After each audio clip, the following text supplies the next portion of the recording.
നമസ്കാരം.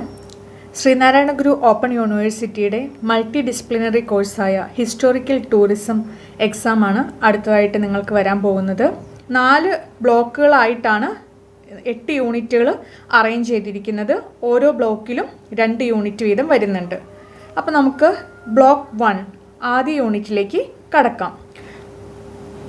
ബ്ലോക്ക് 1 പറയുന്നത് an introduction to historical tourism എന്ന് പറയുന്ന ഭാഗമാണ്. ഈ ഭാഗത്തിൽ വാട്ട് ഈസ് ഹിസ്റ്റോറിക്കൽ ടൂറിസം എന്നുള്ളത് കാണാം. ഇവിടെ വരുമ്പോൾ എന്താ സംഭവിക്കുന്നത്?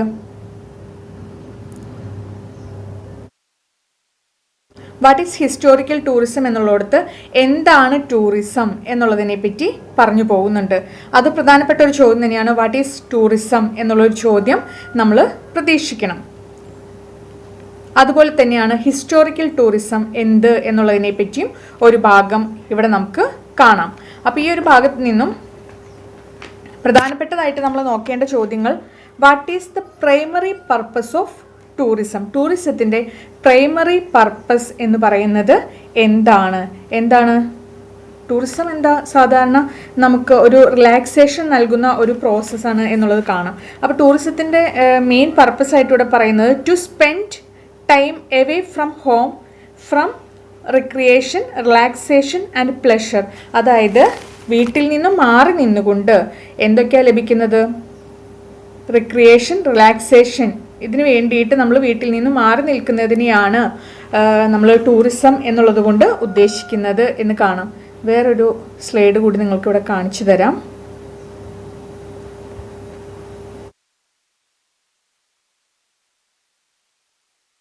നോക്കൂ. What is tourism? Tourism is a social, cultural and economic phenomenon that involves people moving to foreign countries or places for personal or professional reasons. Personal ആയിട്ടോ പ്രൊഫഷണൽ ആയിട്ടുള്ള റീസൺസിൻ്റെ പുറത്ത് ഒരു രാജ്യത്ത് നിന്നും മറ്റൊരു രാജ്യത്തേക്ക് അല്ലെങ്കിൽ ഒരു പ്ലേസിൽ നിന്നും മറ്റൊരു പ്ലേസിലേക്ക് നടത്തുന്ന മൂവ്മെൻറ്റിനെയാണ് നമ്മൾ എന്ത് പറയുന്നത്? ടൂറിസം എന്നുള്ളത് കൊണ്ട് ഉദ്ദേശിക്കുന്നത്. അതുപോലെ തന്നെ ഇവിടെ പറയുന്നുണ്ട് tourism is the act of spending time away from home for recreation, relaxation and pleasure while utilising commercial service. Commercial സർവീസസിനെ ഉപയോഗപ്പെടുത്തിക്കൊണ്ട് എന്താണ് ചെയ്യുന്നത്? റിക്രിയേഷൻ, റിലാക്സേഷനും പ്ലഷറും എല്ലാം തരുന്ന ഒരു പരിപാടിയാണ് ടൂറിസം എന്ന് പറയുന്നുണ്ട്. അതുകൊണ്ട് തന്നെ ഒരു ചോദ്യം നിങ്ങൾ പ്രതീക്ഷിക്കേണ്ടത് എന്താണ്? വാട്ട് ഈസ് ടൂറിസം എന്നുള്ളതാണ്. ഷോർട്ട് ആൻസർ ആയിട്ട് ചിലപ്പോൾ what is the primary purpose of tourism എന്നുള്ളത് ചോദിക്കാം.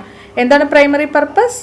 Tourism is the act of spending money അല്ലെങ്കിൽ spending time away from home for recreation, relaxation and pleasure while utilising commercial services. അല്ലെങ്കിൽ നിങ്ങളുടെ text ബുക്കിൽ അതേ വാക്ക് എടുക്കാന്നുണ്ടെങ്കിൽ to spend time away from home for എന്തിനു വേണ്ടി? Recreation, relaxation and pleasure. ആ കാര്യം ഒന്ന് ഓർത്തിരിക്കാം. അടുത്തതായിട്ടൊരു ചോദ്യം ചിലപ്പോൾ ചോദിക്കാം, ഇത് ഒറിജിനേറ്റ് ചെയ്തത് എന്നാണ്? ടൂറിസം എന്നാണ് ഒറിജിനേറ്റ് ചെയ്തത്? It originated in western Europe in the 17th century. 17ാം നൂറ്റാണ്ടിലാണ് നമ്മുടെ ടൂറിസം എന്ന് പറയുന്ന ആ ഒരു കൺസെപ്റ്റ് ഒറിജിനേറ്റ് ചെയ്തത് എന്ന് പറയുന്നുണ്ട്. പിന്നെ ഇവിടെ പറയുന്നുണ്ട് ടൂറിസം എന്ന് പറയുന്നത് മറ്റ് ആക്ടിവിറ്റീസുമായിട്ട് ബന്ധപ്പെട്ട് കിടക്കുന്ന ഒന്നാണ് എന്ന് പറഞ്ഞുകൊണ്ടാണ് ഈ ഒരു ഭാഗത്ത് പറയുന്നത് tourism overlap with other activities such as pilgrimage resulting in common categories such as business tourism, sports tourism, medical tourism.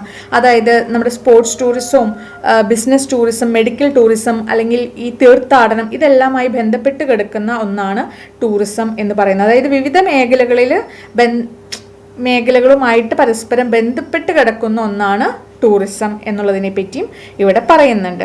പിന്നെ ടൂറിസത്തിന് എന്താ ഈ പാഠഭാഗത്ത് നോക്കിക്കഴിഞ്ഞാൽ ടൂറിസത്തിനെ പല കാറ്റഗറി ആയിട്ട് തിരിച്ചിട്ടുണ്ട് എന്നുള്ളതിനെ പറ്റി കാണാം. അത്രയ്ക്ക് കാര്യങ്ങളൊന്നും നോക്കണം.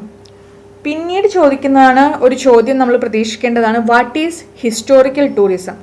അപ്പോൾ ആദ്യ ഭാഗത്ത് വാട്ട് ഈസ് ടൂറിസം എന്നുള്ളത് ശ്രദ്ധിക്കണം. പ്രൈമറി ഒബ്ജക്റ്റീവ് അല്ലെങ്കിൽ പ്രൈമറി പർപ്പസ് ഓഫ് ടൂറിസം എന്താണ് എന്നുള്ളത് നോക്കണം. മൂന്നാമതായിട്ട് ടൂറിസം എന്ന് ആണ് അത് തുടങ്ങിയത് അല്ലെങ്കിൽ എന്നാണ് അതിൻ്റെ ഒറിജിൻ എന്നുള്ളതിനെ പറ്റിയുള്ള ഒരു ഭാഗം കൂടി ആ ഒരു ചാപ്റ്ററിൽ ഫസ്റ്റ് ഭാഗത്ത് നമ്മൾ ശ്രദ്ധിക്കണം. അടുത്ത് വരുന്നതാണ് historical tourism. What is historical tourism എന്നുള്ളത് നമ്മുടെ പേപ്പറിൻ്റെ പേര് തന്നെ ഹിസ്റ്റോറിക്കൽ ടൂറിസം എന്നുള്ളതാണ്. അപ്പോൾ ഷോർട്ട് ആൻസർ ആയിട്ട് ചിലപ്പോൾ നമുക്ക് വാട്ട് ഈസ് ഹിസ്റ്റോറിക്കൽ ടൂറിസം എന്നുള്ളൊരു ചോദ്യത്തെ പ്രതീക്ഷിക്കാവുന്നതാണ്. അപ്പോൾ ഇവിടെ നോക്കൂ, what is historical tourism. Historical tourism is a type of tourism that involves visiting place of historical significance. അതായത് ഒരു ടൈപ്പ് ഓഫ് ടൂറിസം തന്നെയാണ് ഹിസ്റ്റോറിക്കൽ ടൂറിസം. പക്ഷെ പ്രത്യേകത എന്താ? ചരിത്രപരമായി പ്രത്യേകതയുള്ള സ്ഥലത്തെ സന്ദർശിക്കുന്നതിനെയാണ് നമ്മൾ ഹിസ്റ്റോറിക്കൽ ടൂറിസം എന്ന് പറയുന്നത്. ഈ ചരിത്രപരമായ പ്രത്യേകതയുള്ള സ്ഥലം സന്ദർശിക്കുന്നത് വഴി നമുക്ക് എന്തെല്ലാം കാര്യങ്ങൾ മനസ്സിലാക്കാനായിട്ട് സാധിക്കും? ആ ഒരു പ്രദേശത്തിൻ്റെ ചരിത്രപരമായ പ്രത്യേകത, സാംസ്കാരികപരമായിട്ട് അതെങ്ങനെ ബന്ധപ്പെട്ടിരിക്കുന്നു, അത് നമ്മുടെ റിലീജിയനെയും കൾച്ചറിനെയും ഹിസ്റ്ററിനെയും എങ്ങനെ സ്വാധീനിക്കുന്നു എന്നെല്ലാം മനസ്സിലാക്കാനായിട്ട് ഹിസ്റ്റോറിക്കൽ ടൂറിസം ഹെൽപ്പ് ചെയ്യും. നോക്കൂ, historical tourism is a type of tourism that involves visiting people of visiting places of historical significance. It can also include learning about religious history and culture. അപ്പോൾ ആ ഒരു കാര്യം ഷോർട്ട് നോട്ടല്ലേ, 2 മാർക്കിൻ്റെ ചോദ്യമല്ലേ നമ്മൾ പ്രതീക്ഷിക്കുന്നത്? What is historical tourism. അപ്പോൾ ഈ ഒരു വാക്ക് അല്ലെങ്കിൽ ഈ 2 സെൻറ്റൻസ് എഴുതിയാൽ മതിയാവും. എന്താണ്? Historical tourism is a type of tourism that involves visiting places of historical significance. It can also include learning about religious history and culture. പിന്നെന്താ പറയുന്നത്? ഇറ്റ് ഇൻവോൾവ്സ് വിസിറ്റിംഗ് മ്യൂസിയംസ് സന്ദർശിക്കുന്നത്, മോണുമെൻറ്റ്സ്, ലാൻഡ്മാർക്സ്, ഇവിടെയെല്ലാം പോകുന്നത്, ആ പ്രദേശങ്ങളെല്ലാം സന്ദർശിക്കുന്നത് എന്താണ്? ഹിസ്റ്റോറിക്കൽ ടൂറിസത്തിൻ്റെ ഭാഗമാണ്. Engaging with local traditions, gaining insight into community sculptures, religion എന്നൊക്കെ പറയുന്നുണ്ട്. അതായത് നമുക്കൊരു എൻലൈറ്റ്മെൻറ്റ് ഉണ്ടാകുന്ന ഒരു ഇൻസൈറ്റ്, ഒരു ഉൾക്കാഴ്ച നൽകാനായിട്ട് സഹായിക്കും ഹിസ്റ്റോറിക്കൽ ടൂറിസം. നമ്മുടെ പാരമ്പര്യത്തെ പറ്റിയും മറ്റുമുള്ള കാര്യങ്ങളെ പറ്റിയുള്ള ഒരു ഉൾക്കാഴ്ച നൽകാൻ കൂടി നമ്മുടെ ടൂറിസം നമ്മളെ ഹെൽപ്പ് ചെയ്യുന്നുണ്ട്. ഏത് ടൂറിസം? Historical tourism. അപ്പോൾ അതൊന്ന് ഓർത്തിരിക്കണം, വാട്ട് ഈസ് ഹിസ്റ്റോറിക്കൽ ടൂറിസം. പിന്നെ ഒരു ചോദ്യം നമ്മളിവിടെ കാണേണ്ടത്, അത് നമ്മൾ ഷോർട്ട് എസ്സേ ആയിട്ടും പ്രതീക്ഷിക്കാം. പലതരത്തിലുള്ള ടൂറിസത്തെ പറ്റി പറയുന്നില്ലേ? International tourism, domestic tourism, long distance tourism, short distance tourism എന്നൊക്കെ പറഞ്ഞിട്ട് ടൈപ്സ് ഓഫ് ടൂറിസത്തെ പറ്റി നമ്മളിവിടെ പഠിക്കുന്നുണ്ട്. അപ്പോൾ ഈ ടൈപ്സുകളെല്ലാം തന്നെ നമ്മൾ എന്തായിട്ട് പ്രതീക്ഷിക്കാം? ഒരു ഷോർട്ട് എസ്സേ ചോദ്യങ്ങൾ, 5 മാർക്കിൻ്റെ ചോദ്യം എന്നുള്ള രീതിയിൽ നമ്മൾ പ്രതീക്ഷിക്കണം. ഒപ്പം തന്നെ ലോങ് എസ്സേ ആയിട്ടും ചോദിക്കാം. എന്ത്? What is tourism and types of tourism എന്നുള്ള രീതിയിൽ 10 മാർക്കിന് ചോദിക്കാനുള്ളതും നമുക്ക് ഈ ഒരു ഭാഗത്ത് നിന്നും പ്രതീക്ഷിക്കാവുന്നതാണ്. ഓക്കെ, അപ്പോൾ എന്താണ് ഇൻ്റർനാഷണൽ ടൂറിസം എന്ന് പറഞ്ഞാൽ? ട്രാവൽ അക്രോസ് ബൗണ്ടറീസ് അല്ലേ? നമ്മൾ നിങ്ങളുടെ ടെക്സ്റ്റ് ബുക്കിൻ്റെ പോയിന്റ് ആയിട്ട് ഇവിടെ പറയുന്നത് കേട്ടോ. ഇൻ്റർനാഷണൽ ടൂറിസം എന്ന് പറഞ്ഞാൽ എന്താ? ട്രാവൽ അക്രോസ് ബൗണ്ടറീസ് രാജ്യ അതിർത്തികൾ കടന്നുകൊണ്ട് നടത്തുന്ന ടൂറിസത്തെയാണ് നമ്മൾ ഇൻ്റർനാഷണൽ ടൂറിസം എന്ന് പറയുന്നത്. ആ ഇൻ്റർനാഷണൽ ടൂറിസം വരുമ്പോൾ എന്താ ഒരു പ്രത്യേകത? അവിടെ നമുക്ക് പാസ്പോർട്ട് വേണം എന്നുള്ളൊരു കാര്യം ഓർത്തിരിക്കണം. അതുപോലെ തന്നെ ഡിഫറെൻറ്റ് കറൻസീസ് നമ്മൾ ആ ഒരു ടൂറിസത്തിൻ്റെ ഭാഗമായിട്ട് ഉപയോഗിക്കേണ്ടി വരുന്നുണ്ട്. പിന്നെന്താ? കമ്മ്യൂണിക്കേറ്റ് ഡിഫറെൻറ്റ് ലാംഗ്വേജസ്, പലതരത്തിലുള്ള ഭാഷ നമ്മൾ ഇൻ്റർനാഷണൽ ടൂറിസത്തിൻ്റെ ഭാഗമായിട്ട് കൈകാര്യം ചെയ്യേണ്ടി വരുന്നു. അപ്പോൾ അതാണ് ഇൻ്റർനാഷണൽ ടൂറിസം എന്നുള്ളത് കൊണ്ട് ഉദ്ദേശിക്കുന്നത്. ഡൊമസ്റ്റിക് ടൂറിസം എന്താ? Travelling within one's home country. ഇപ്പം എന്താ? ഇന്ത്യയുടെ ഉള്ളിൽ തന്നെ, നമ്മളെ സംബന്ധിച്ച് ഇന്ത്യയുടെ ഉള്ളിൽ തന്നെ പല സ്ഥലങ്ങളിലേക്ക്, പല സംസ്ഥാനങ്ങളിലേക്ക് യാത്ര ചെയ്യുന്നതിനെയാണ് നമ്മൾ ഡൊമസ്റ്റിക് ടൂറിസം എന്ന് പറയുന്നത്. ഇൻ്റർനാഷണൽ ടൂറിസം ആകുമ്പോഴോ നമ്മൾ ശ്രീലങ്കയിലേക്കോ UAE-യിലേക്കോ ഒക്കെ ട്രാവൽ ചെയ്യുന്നത് ഇൻ്റർനാഷണൽ ടൂറിസമായിട്ട് മാറുന്നു. ഡൊമസ്റ്റിക് ടൂറിസത്തിൽ എന്താ? പാസ്പോർട്ടിൻ്റെ ഒന്നും ആവശ്യം വരുന്നില്ലല്ലോ. പാസ്പോർട്ട്, വിസ ഇതിൻ്റെ ഒന്നും ആവശ്യം വരില്ല. നമ്മുടെ രാജ്യത്തിനകത്ത് തന്നെയുള്ളൊരു ട്രാവലാണ് domestic tourism. Without the need of passport, visa or currency conversion ആവശ്യമില്ല. Its growth is more noticeable in large countries such as India where living standard are rising. അതായത് ഇന്ത്യയെ പോലെയുള്ള ഒരു രാജ്യത്തെ ഡൊമസ്റ്റിക് ടൂറിസത്തിൻ്റെ സാധ്യതകൾ ധാരാളം ഉണ്ട് എന്നുള്ളതിനാണ് ഇവിടെ പറയുന്നത്. പിന്നെ വരുന്നതാണ് ഒരു ചോദ്യം വേണമെങ്കിൽ വാട്ട് ഈസ് ഡിസ്റ്റൻസ് ടൂറിസം എന്ന് പറയാം. ഡിസ്റ്റൻസ് ടൂറിസം തന്നെ രണ്ട് തരത്തിലാണ് പറയുന്നത്. ലോങ് ഡിസ്റ്റൻസ് ടൂറിസവും ഉണ്ട്, ഷോർട്ട് ഡിസ്റ്റൻസ് ടൂറിസവും ഉണ്ട്. ലോങ് ഡിസ്റ്റൻസ് ടൂറിസം എന്ന് പറഞ്ഞാൽ journey more than 3000 kilometres, 3000 kilometres ദൂരത്തിൽ നടത്തുന്ന യാത്രകളെ, അല്ലെങ്കിൽ 3000 കിലോമീറ്റേഴ്സിന് കൂടുതൽ നടത്തുന്ന യാത്രകളെയാണ് നമ്മൾ ലോങ് ഡിസ്റ്റൻസ് ടൂറിസം എന്ന് പറയുന്നത്. ഷോർട്ട് ഡിസ്റ്റൻസ് എന്താ? 3000 കിലോമീറ്റേഴ്സിൻ്റെ താഴെ. അപ്പോൾ ആ 3000 എന്നുള്ളത് 3000 എന്നുള്ളതൊന്ന് ശ്രദ്ധിച്ചിരിക്കുക. അതോടുകൂടി ലോങ് ഡിസ്റ്റൻസ് ടൂറിസവും നമ്മൾ കവർ ചെയ്യും. ഇനിയുണ്ട് മോർ ടൈപ്സ് ഓഫ് ടൂറിസം വരുന്നുണ്ട്. ഇവിടെ ഓരോ ടൂറിസവും നിങ്ങൾ പ്രത്യേകം ശ്രദ്ധ കൊടുത്തിട്ട് നോക്കി പോകണം. പോയിന്റ് അറിഞ്ഞിരുന്നാൽ മതി. ഓക്കെ. Leisure tourism. എന്താ ലിഷർ ടൂറിസം എന്ന് പറയുന്നത്? ലിഷറിന് വേണ്ടിയിട്ട് നമ്മൾ സന്തോഷം കണ്ടെത്തുന്നതിൻ്റെ ഭാഗമായിട്ട് നടത്തും. എല്ലാ ടൂറിസത്തിൻ്റെയും ലക്ഷ്യം ആനന്ദം കണ്ടെത്തുക എന്നുള്ളത് തന്നെയാണ്. എന്നാൽ പോലും പലപ്പോഴും ഇപ്പോൾ മെഡിക്കൽ ടൂറിസം ഒക്കെയും കടന്നു വരുമ്പോൾ എന്താ, മെഡിക്കൽ പർപ്പസിന് വേണ്ടി നടത്തുന്ന പല യാത്രകളൊക്കെ ആയിരിക്കും. അപ്പോൾ അതൊക്കെ വിട്ടുകൊണ്ട് ഇവിടെ ലിഷർ ടൂറിസത്തിലേക്ക് വരുമ്പോൾ എന്താ, it is also known as recreational tourism. അപ്പോൾ അതൊരു ചോദ്യമായിട്ട് പ്രതീക്ഷിക്കാം. വൺ വേർഡ്, റിക്രിയേഷണൽ ടൂറിസം എന്ന് പറഞ്ഞാൽ എന്താണ്? അല്ലെങ്കിൽ leisure tourism is also known as എന്ത്? Recreational tourism. അപ്പോൾ അതൊന്ന് ശ്രദ്ധിക്കണം. Refers to travel from relaxation and the payment and enjoyment എന്ന് പറയുന്നുണ്ട്. റിലാക്സേഷന് വേണ്ടിയിട്ട് നടത്തുന്ന യാത്രകളാണ്.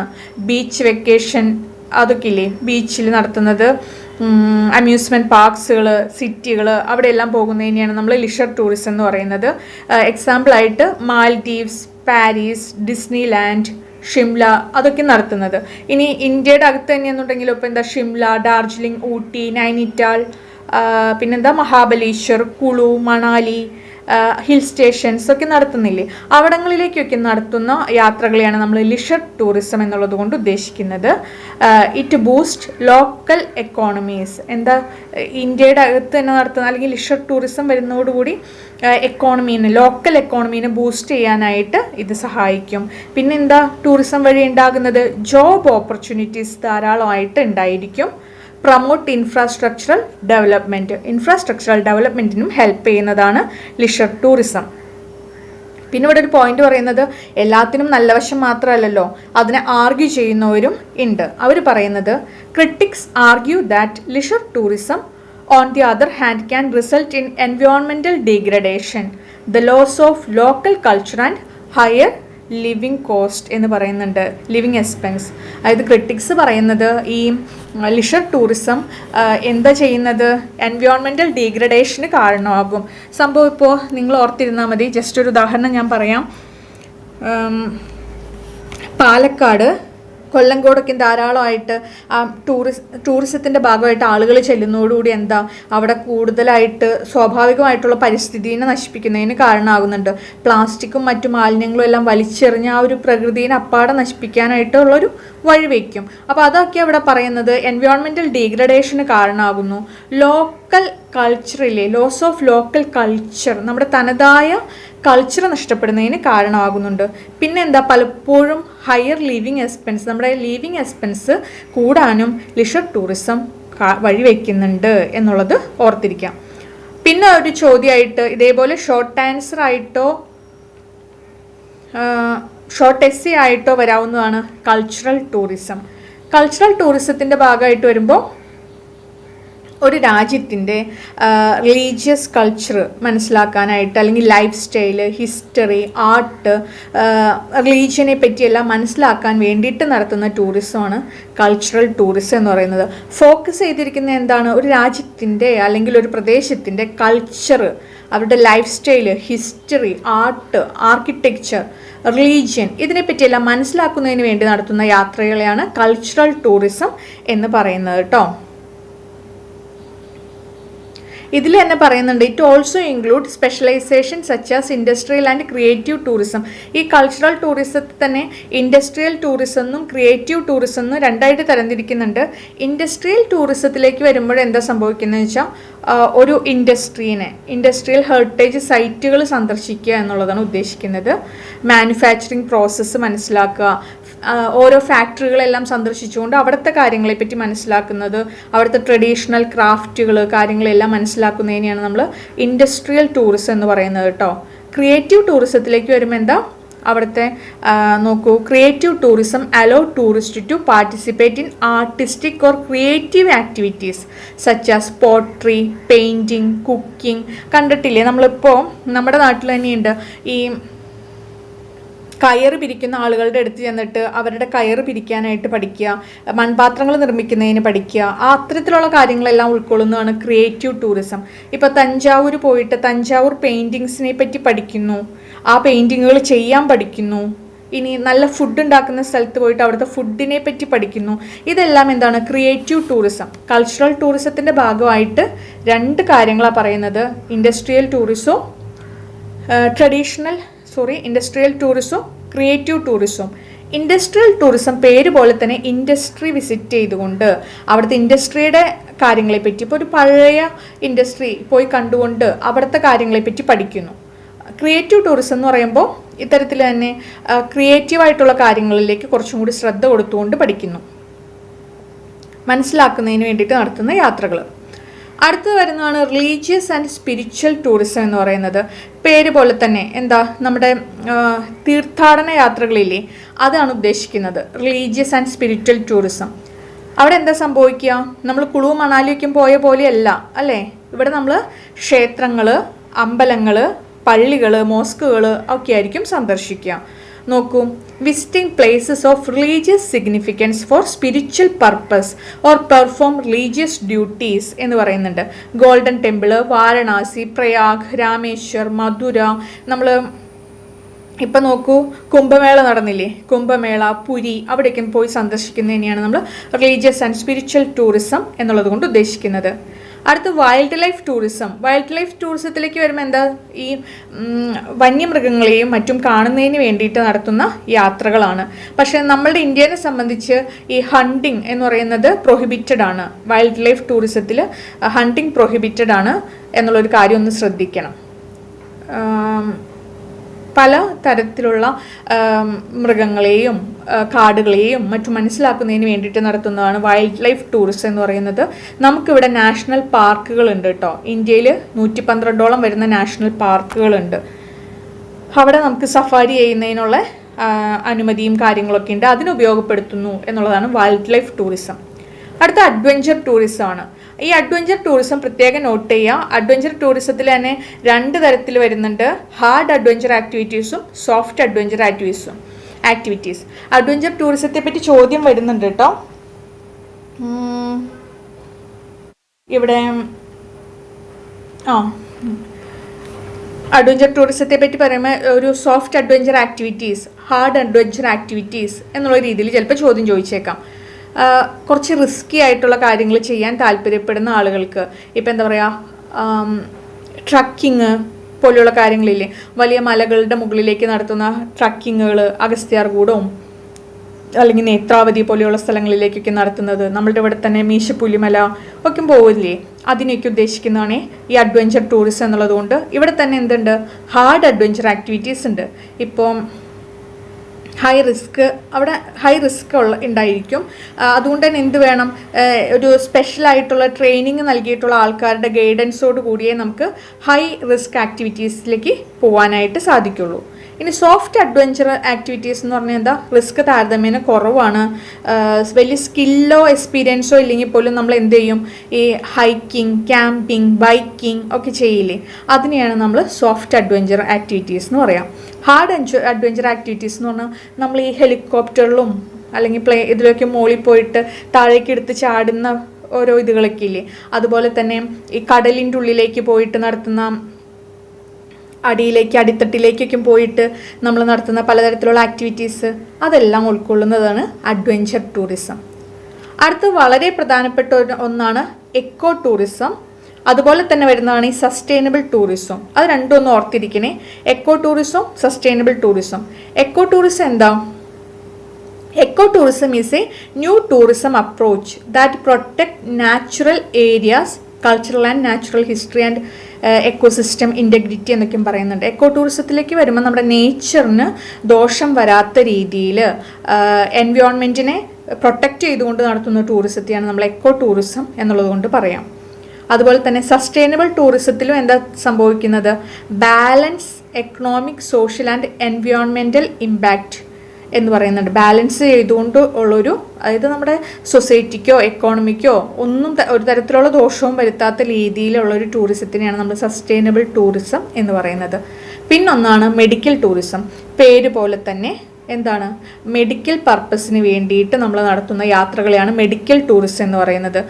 വിദേശികളെല്ലാം ഉഴിച്ചിലിന് വേണ്ടിയിട്ട് ഒക്കെ നമ്മുടെ നാട്ടിലേക്ക് വരുന്നില്ലേ, ആയുർവേദ ട്രീറ്റ്മെൻറ്റിനും മറ്റും അത്തരത്തിൽ നടത്തുന്ന ടൂറിസത്തിനാണ് നമ്മൾ മെഡിക്കൽ ടൂറിസം എന്ന് പറയാം. ഇന്ത്യയിൽ, കേരളത്തിൽ മെഡിക്കൽ ടൂറിസത്തിൻ്റെ സാധ്യത വളരെ അധികമാണ് എന്നുള്ളതിനെപ്പറ്റിയും നമ്മൾ ഓർത്തിരിക്കണം. കാരണം മറ്റ് രാജ്യങ്ങളെ അപേക്ഷിച്ച് ആരോഗ്യപരമായിട്ടുള്ള കാര്യങ്ങൾക്ക് നമ്മുടെ ഇവിടെ ചിലവ് വളരെ കുറവാണ്. അതുകൊണ്ട് തന്നെ ധാരാളം വിദേശികൾ, നിങ്ങളുടെ ടെക്സ്റ്റ് ബുക്കിൽ കൃത്യമായിട്ട് കണക്ക് കൊടുക്കുന്നുണ്ട്, വിദേശികൾ ടൂറിസത്തിൻ്റെ ഭാഗമായിട്ട് ഇന്ത്യ സന്ദർശിക്കുന്നുണ്ട്. അതിനെയാണ് നമ്മൾ മെഡിക്കൽ ടൂറിസം എന്ന് പറയുന്നത്. അപ്പോൾ ഈ ഒരു ഭാഗത്ത് നിന്നും വരാവുന്ന ഷോർട്ട് ആൻസർ എന്ന് പറയുന്നത്, what is the main difference between international and domestic tourism? നമ്മൾ പറഞ്ഞില്ലേ ഇൻ്റർനാഷണൽ ആൻഡ് ഡൊമസ്റ്റിക് ടൂറിസത്തിൻ്റെ പ്രത്യേകത അല്ലെങ്കിൽ ഡിഫറൻസ് എന്താണ്? പാസ്പോർട്ട് വേണം വേണ്ട, കറൻസി ചേഞ്ച് എന്നൊക്കെ പറയുന്ന ഭാഗം ഒന്ന് ഓർത്തിരിക്കണം. അതുപോലെ തന്നെയാണ് what is the main focus of cultural tourism? എന്താ കൾച്ചറൽ ടൂറിസത്തിൻ്റെ മെയിൻ ഫോക്കസ് എന്ന് പറയുന്നത് എന്തായിരുന്നു? നമ്മുടെ കൾച്ചറിനെ മനസ്സിലാക്കുക, അല്ലേ? What is the main focus of cultural tourism? എന്താണ്? ഫോക്കസ്ഡ് ഓൺ എ, നോക്കൂ ഇവിടെ നോക്കൂ, focused on a country or religion, ഒരു രാജ്യത്തിൻ്റെ അല്ലെങ്കിൽ ഒരു റിലീജിയൻ്റെ കൾച്ചർ, ലൈഫ് സ്റ്റൈൽ, ഹിസ്റ്ററി ഒക്കെ മനസ്സിലാക്കുകയാണ് കൾച്ചറൽ ടൂറിസം. ഇനി പറയുന്നത് അടുത്തൊരു ചോദ്യം, write examples of soft adventure activity. ഏതൊക്കെയാ? 2 മാർക്കിൻ്റെ ചോദ്യങ്ങളിൽ പ്രതീക്ഷിക്കുന്നതാണ്. Write some examples of soft adventure activity. Hiking, camping, biking, cycling എന്നൊക്കെയുള്ളത് ഓർത്തിരിക്കാം. പിന്നെ short note on sustainable tourism. പിന്നൊരു ചോദ്യം വരുന്നത്, how does tourism contribute to economy? ടൂറിസം എങ്ങനെയാണ് എക്കോണമിയിലേക്ക് സംഭാവന നൽകുന്നത്? അതൊരു ചോദ്യം. പിന്നൊരു ചോദ്യമാണ്, what is the relationship between historical tourism and cultural preservation? ഇതൊക്കെ നമ്മളിവിടെ പ്രതീക്ഷിക്കണം. പിന്നെ difference between international and domestic പറഞ്ഞതാണല്ലോ. What is historical tourism, its significance. How does historical tourism impact the economy? ഇതൊക്കെ നമ്മൾ പ്രതീക്ഷിക്കണം. അടുത്തൊരു ഭാഗം വരുന്നതാണ് ഹിസ്റ്റോറിക്കൽ ടൂറിസം ആൻഡ് എക്കോണമി. അതിൽ പോസിറ്റീവ് ഇമ്പാക്റ്റ് ഉണ്ടാക്കുന്നുണ്ട്, നെഗറ്റീവ് ഇമ്പാക്റ്റ് ഉണ്ടാക്കുന്നുണ്ട്. ഇതൊരു 5 മാർക്കിൻ്റെ ചോദ്യമായിട്ട് നിങ്ങൾ പ്രതീക്ഷിക്കാം കേട്ടോ. Positive impact and negative impact of historical tourism. Positive impact എന്താ? Tourism benefit the economy by increasing income in host countries, foreign currency and important status of locals എന്നൊക്കെയും പറയുന്നുണ്ട്. ടൂറിസം ഉണ്ടാകുന്നതോടുകൂടി കറൻസി എക്സ്ചേഞ്ച് ഉണ്ടാകുന്നുണ്ട്, വൻതോതിൽ പൈസ നമുക്ക് എക്കോണമിയിൽ സാമ്പത്തികമായിട്ട് ഉന്നതി ഉണ്ടാക്കുന്നുണ്ട് എന്നുള്ള കാര്യം ഓർത്തിരിക്കണം. പിന്നെ വരുന്നത് എന്താ? Government rise revenue through taxes on tourism, employment, business and entry fee പറയുന്നില്ലേ, as well as toll taxes. ഗവൺമെൻറ്റിന് വൻതോതിൽ റവന്യൂ റൈസ് ചെയ്യാനായിട്ട് സാധിക്കും. എങ്ങനെയാണ്? ധാരാളം ജോലി, അല്ലെ, എംപ്ലോയ്മെൻറ്റ് ഓപ്പർച്യൂണിറ്റീസ് ഉണ്ടാകുന്നുണ്ട്. ബിസിനസ് മേഖലയിലെല്ലാം വൻതോതിൽ ജോലി സാധ്യതകൾ വരുന്നുണ്ട്.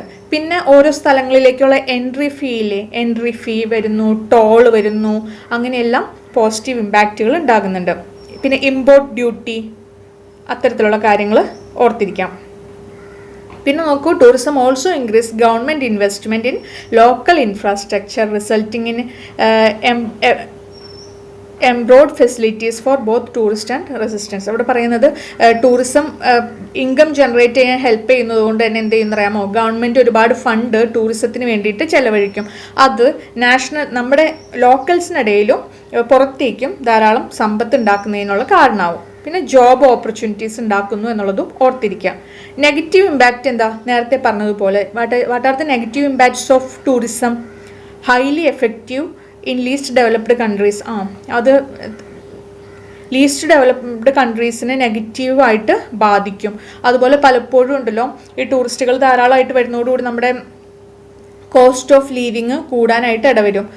പിന്നെ ഒരു ദോഷമായിട്ട് പറയുന്നത് ഗവൺമെൻറ് ടൂറിസത്തിലേക്ക് വേണ്ടി അധികം പൈസ ചെലവഴിക്കുമ്പോൾ മറ്റ് സാധാരണ മേഖലകളിലേക്കുള്ള ഫണ്ട് കുറയും എന്നൊക്കെ പറയുന്നുണ്ട്. പിന്നെ ഓഫ് കോഴ്സ് എന്താ, ടൂറിസം കൂടുന്നതിൻ്റെ ഫലമായിട്ട് നമ്മുടെ പ്രകൃതിക്ക് ദോഷം ഉണ്ടാവും, എൻവയോൺമെൻറ്റൽ ഡീഗ്രഡേഷൻ സംഭവിക്കും എന്നുള്ളതും ഓർത്തിരിക്കുക. പിന്നെ കൾച്ചറിനെ അത് ഇല്ലാതെയാക്കും. തനതായ കൾച്ചർ എന്ന് പറയുന്നില്ലേ, അത് കൾച്ചറിനെ ഇല്ലാതെയാക്കും. മിക്സപ്പ് വരില്ലേ, പല ആളുകളുമായിട്ടുള്ള ഇടപെടൽ തനതായ കൾച്ചറിനെ ഇല്ലാതെയാക്കുന്നതിന് ഇടവരുത്തും. അപ്പോൾ ഇതൊക്കെയാണ് നെഗറ്റീവ് ഇമ്പാക്ട്സ്. അപ്പോൾ ഇവിടെ നമ്മൾ ഷോർട്ട് ആൻസറുകൾ വൺ വേർഡ് ക്വസ്റ്റ്യൻസ് ആയിട്ട് പ്രതീക്ഷിക്കേണ്ടത് പറഞ്ഞു. What is tourism, tourism originate ചെയ്തത് എന്നാണ്, മെയിൻ ഗോൾ ഓഫ് ടൂറിസം എന്നുള്ളതൊക്കെയും ശ്രദ്ധിക്കാം. ഇനി ലോങ് എസ്സേ ആയിട്ട് പ്രതീക്ഷിക്കാവുന്നതാണ് ടൈപ്സ് ഓഫ് ടൂറിസം. ആ ടൈപ്സ് ഓഫ് ടൂറിസം ഒരു ലോങ് എസ്സേ ആയിട്ട് പഠിച്ചിരുന്ന അതിൽ നിന്നും വരുന്ന ചെറിയ ചെറിയ ഭാഗങ്ങളില്ലേ, eco tourism, medical tourism, sustainable tourism, ഇതൊക്കെ ഷോർട്ട് നോട്ടായിട്ടും നമുക്ക് പഠിക്കാനായിട്ട് സാധിക്കും. ഓക്കെ അല്ലേ? അടുത്തത് ഇതിൻ്റെ തന്നെ രണ്ടാമത്തെ ഭാഗം. അപ്പോൾ ഇത് യൂണിറ്റ് 1, ബ്ലോക്ക് 1 യൂണിറ്റ് 1. ഇനി അടുത്തതാണ് ബ്ലോക്ക് 1 യൂണിറ്റ് 2. യൂണിറ്റ് 2 വരുമ്പോൾ ഇവിടെ പ്രധാനപ്പെട്ടതായിട്ട് നമ്മൾ നോക്കേണ്ടത് conservation of historical sites. Historical സൈറ്റ്സിനെ എങ്ങനെയാണ് സംരക്ഷിക്കേണ്ടത് എന്നുള്ളൊരു ഭാഗത്തെ പറ്റിയാണ് ഇവിടെ പറയുന്നത്. ഇവിടെ നിങ്ങൾ പ്രധാനമായിട്ട് നോക്കേണ്ട കാര്യമാണ് ആർക്കിയോളജിക്കൽ സർവേ ഓഫ് ഇന്ത്യ. ഇവിടെ നിൽക്കട്ടെ, ഈ ഒരു ഭാഗം നിങ്ങൾ ശ്രദ്ധിക്കണം.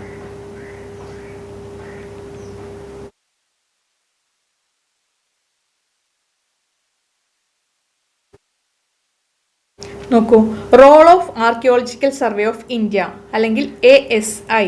ഈ ASIയുടെ ചരിത്രത്തെ പറ്റി നിങ്ങൾ മനസ്സിലാക്കിയിരിക്കണം കേട്ടോ.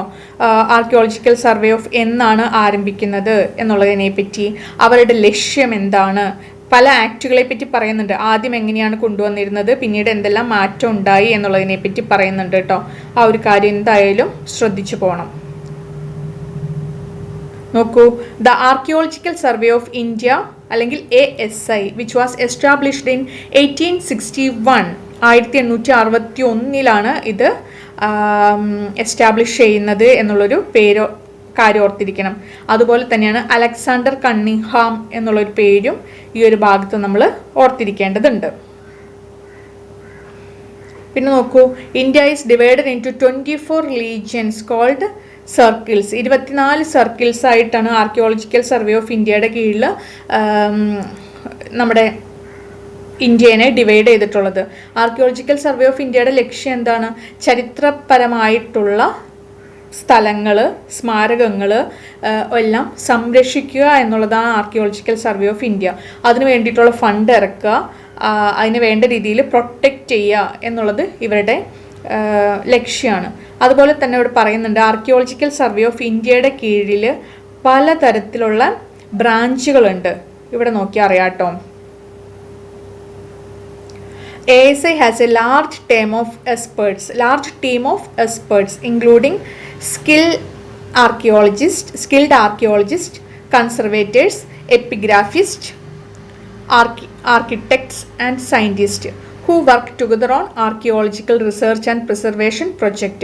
അതായത് ആർക്കിയോളജിയുടെ ഭാഗമായിട്ട് വളരെ എക്സ്പേർട്ടായിട്ടുള്ള ആളുകൾ ഇവരുടെ കീഴിൽ പ്രവർത്തിക്കുന്നുണ്ട്. ഏതൊക്കെ മേഖലയിലുള്ളവരാണെന്നറിയാമോ? എക്സ്കവേഷൻ ഉണ്ട്.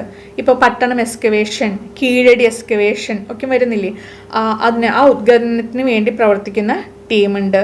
പിന്നെന്താ, pre history branch, epigraphy branch, താളിയോലകളും മറ്റൊക്കെയും സൂക്ഷിക്കുന്നവർ, സയൻസ് ബ്രാഞ്ച്, ഒരു സാധനം കിട്ടിക്കഴിഞ്ഞാൽ അത് പ്രൊട്ടക്റ്റ് ചെയ്യുന്ന രീതികൾ, survey project, temple survey project, under water archaeology wing, അങ്ങനെ ഒരുപാട് ആളുകൾ ഈ ആർക്കിയോളജിക്കൽ സർവേ ഓഫ് ഇന്ത്യയുടെ കീഴിൽ പ്രവർത്തിക്കുന്നുണ്ട് എന്നുള്ളൊരു കാര്യം നിങ്ങൾ ഓർത്തിരിക്കണം. അതിവിടെ പ്രധാനപ്പെട്ട ഒരു കാര്യമാണ് ഈ ഒരു ചാപ്റ്ററിൽ. ഇത് ഷോർട്ട് എസ്സേ ആയിട്ട് നമ്മൾ ASIനെ പ്രതീക്ഷിക്കുന്നുണ്ട്. പിന്നെ ഒരു കാര്യം വരുന്നതാണ് എന്താണ് കൺസർവേഷൻ. ആ കൺസർവേഷനെ തന്നെ 2 തരത്തിൽ പറയുന്നുണ്ട്. സ്ട്രക്ചറൽ കൺസർവേഷനും നോക്കൂ കെമിക്കൽ പ്രിസർവേഷനും.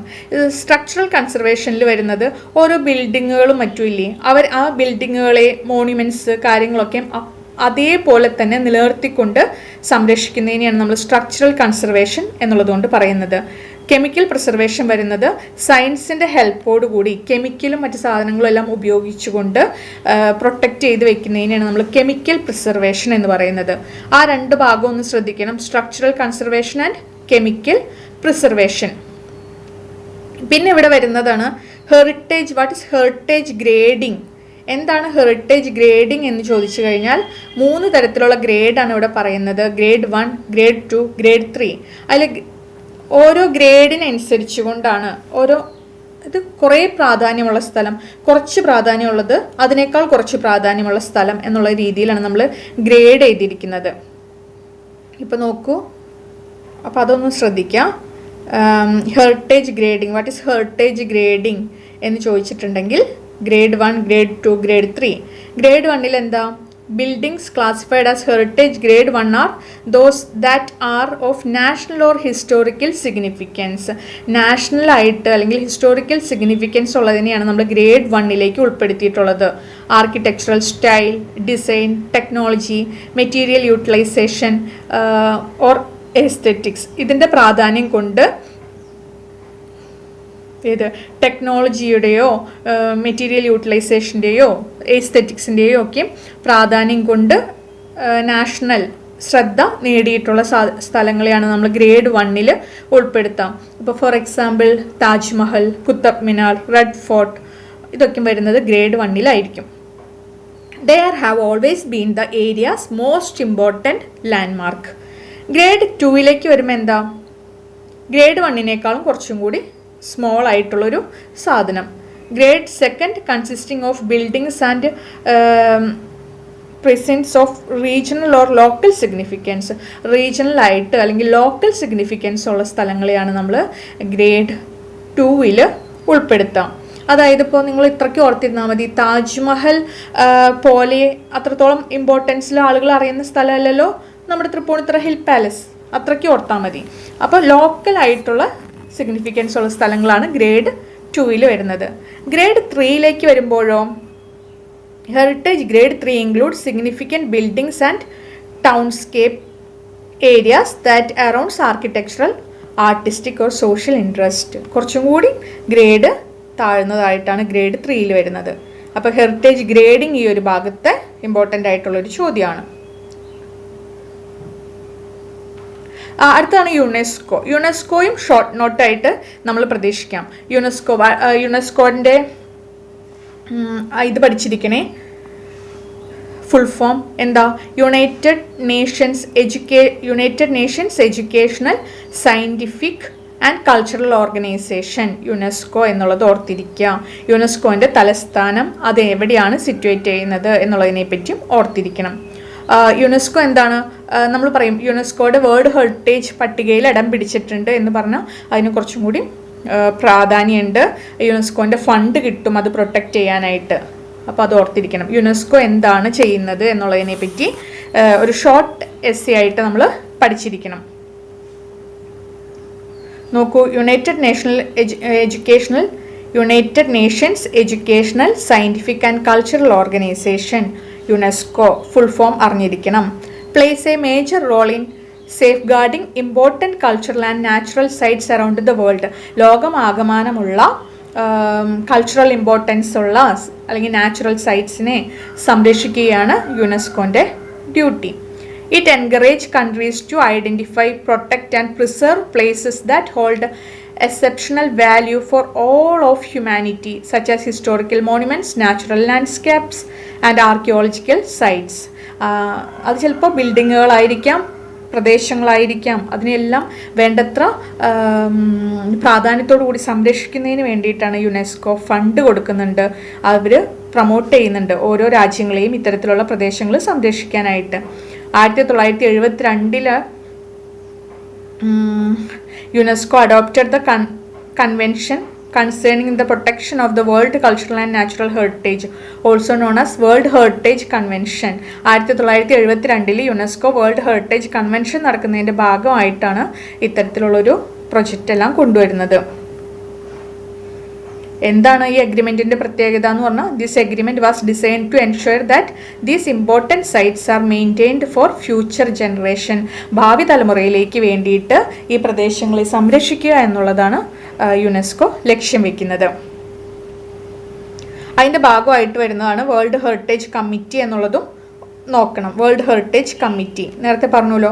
പിന്നെ ഒരു ചോദ്യം, world heritage sites in India. World heritage sites in India എന്ന് പറയുമ്പോൾ ഇന്ത്യയിലെ പ്രധാനപ്പെട്ട വേൾഡ് ഹെറിറ്റേജ് സൈറ്റുകൾ ഏതൊക്കെയാണ്? ജസ്റ്റ് പേരുകൾ പറഞ്ഞു പോകുന്നേ ഉള്ളൂ കേട്ടോ. ഒരു മിനിറ്റ്, പേരുകൾ പറഞ്ഞു പോകുന്നേ ഉള്ളൂ. 29 വേൾഡ് ഹെറിറ്റേജ് സൈറ്റ്സ് ആണ് യുനെസ്കോ അംഗീകരിച്ചിട്ടുള്ളത്. 29 വേൾഡ് ഹെറിറ്റേജ് സൈറ്റ്സ് യുനെസ്കോൻ്റെ അംഗീകാരം നേടിയതായിട്ട് ഇന്ത്യയിലുണ്ട്. അതിൽ 23 കൾച്ചറൽ സൈറ്റ്സ് ആണ്. 23 കൾച്ചറൽ സൈറ്റ്സും ബാക്കിയുള്ളത്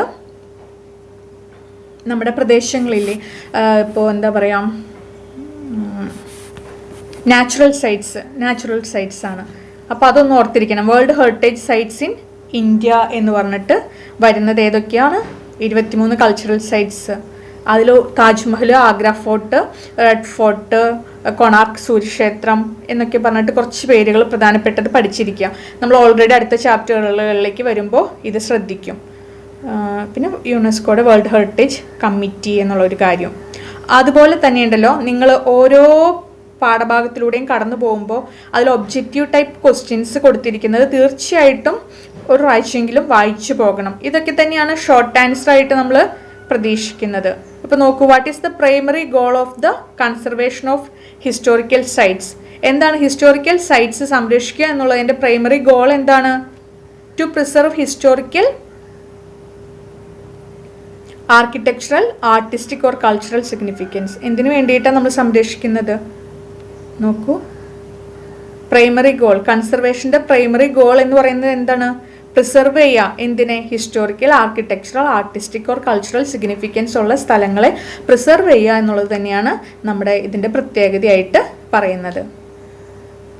അപ്പോൾ ഇവിടെ നിന്നും ഈ ഒരു രണ്ടാമത്തെ യൂണിറ്റിൽ നിന്ന് നമ്മൾ പ്രതീക്ഷിക്കുന്ന മെയിൻ ചോദ്യം ആർക്കിയോളജിക്കൽ സർവേ ഓഫ് ഇന്ത്യയാണ്.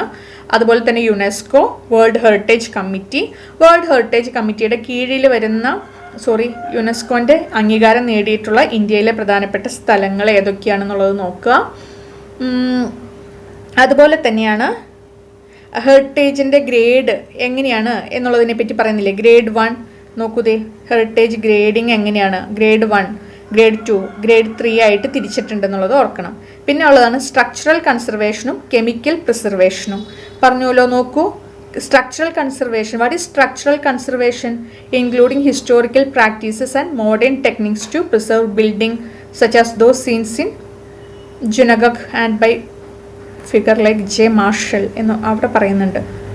എന്തായാലും സ്ട്രക്ചറൽ കൺസർവേഷൻ എന്ന് പറയുന്നതിൽ ഉൾപ്പെടുത്തേണ്ട കാര്യങ്ങൾ, അതുപോലെ തന്നെ കെമിക്കൽ പ്രിസർവേഷനിൽ എന്താ സംഭവിക്കുന്നതിനുള്ളതിനെ പറ്റി പറഞ്ഞല്ലോ. Involving the application of chemical methods to protect and maintain structures and artifacts.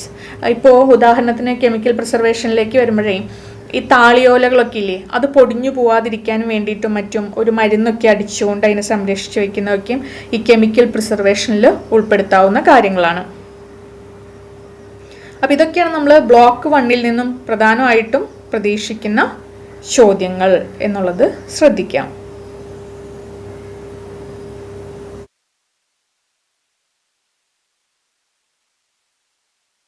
അതുപോലെ തന്നെ ഇവിടെ ഈ ഒരു ചാപ്റ്ററിൽ നമ്മൾ പറയുന്നുണ്ട് പ്രധാനപ്പെട്ട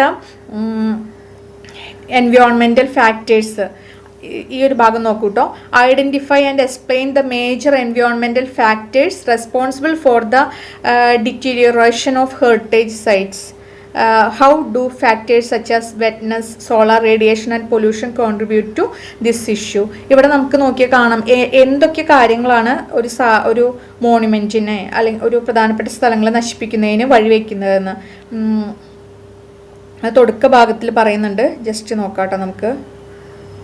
നിങ്ങൾക്ക് തന്നെ അറിയാം എന്തൊക്കെയാ ഒരു സ്മാരകത്തെ ഇപ്പം ജസ്റ്റ് താജ്മഹൽ പോലെയുള്ളൊരു പ്രധാനപ്പെട്ട ഒരു സ്ഥലം എടുക്കുക, അതിന് എന്തൊക്കെ സാധനങ്ങളായിരിക്കും അതിൻ്റെ നാശത്തിലേക്ക് വഴിവെക്കുന്നത്?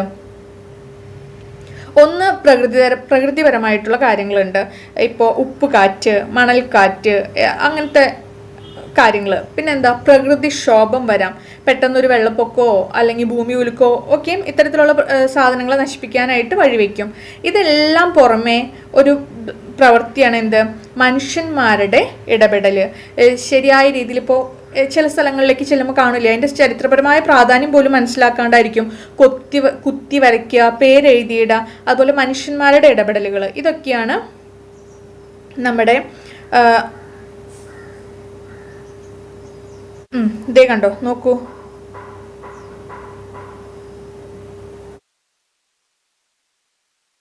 അതായത് നാച്ചുറൽ ആയിട്ടുള്ള സംഭവങ്ങളുണ്ട്, മനുഷ്യനിർമ്മിതമായിട്ടുള്ള പ്രവർത്തികൾ കാരണം കൊണ്ടും വരാം. ഇപ്പോൾ natural factors like flood, air pollution, changes in temperature, rain Storm, wind Storm, earth quakes ഒക്കെ എന്തിനാണ്, ഇത്തരത്തിലുള്ള സൈറ്റുകളുടെ ഡീഗ്രഡേഷന് വഴിവെക്കും. പിന്നെ മനുഷ്യന്മാരുടെ പ്രവൃത്തിയുണ്ട്. പിന്നെ എന്താ, ഈ തുരുമ്പ് പിടിച്ചു പോവുക, മണ്ണ് കൊണ്ട് നിർമ്മിച്ചിട്ടുള്ളതൊക്കെയാണെന്നുണ്ടെങ്കിൽ അത് കാലപ്പഴക്കം കൊണ്ട് മരങ്ങളും മറ്റും പ്രാണികളുടെ ശല്യം കൊണ്ട് ഇല്ലാതെയായി തീരുക.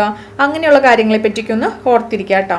ഇത് factors responsible for deteriorating heritage site.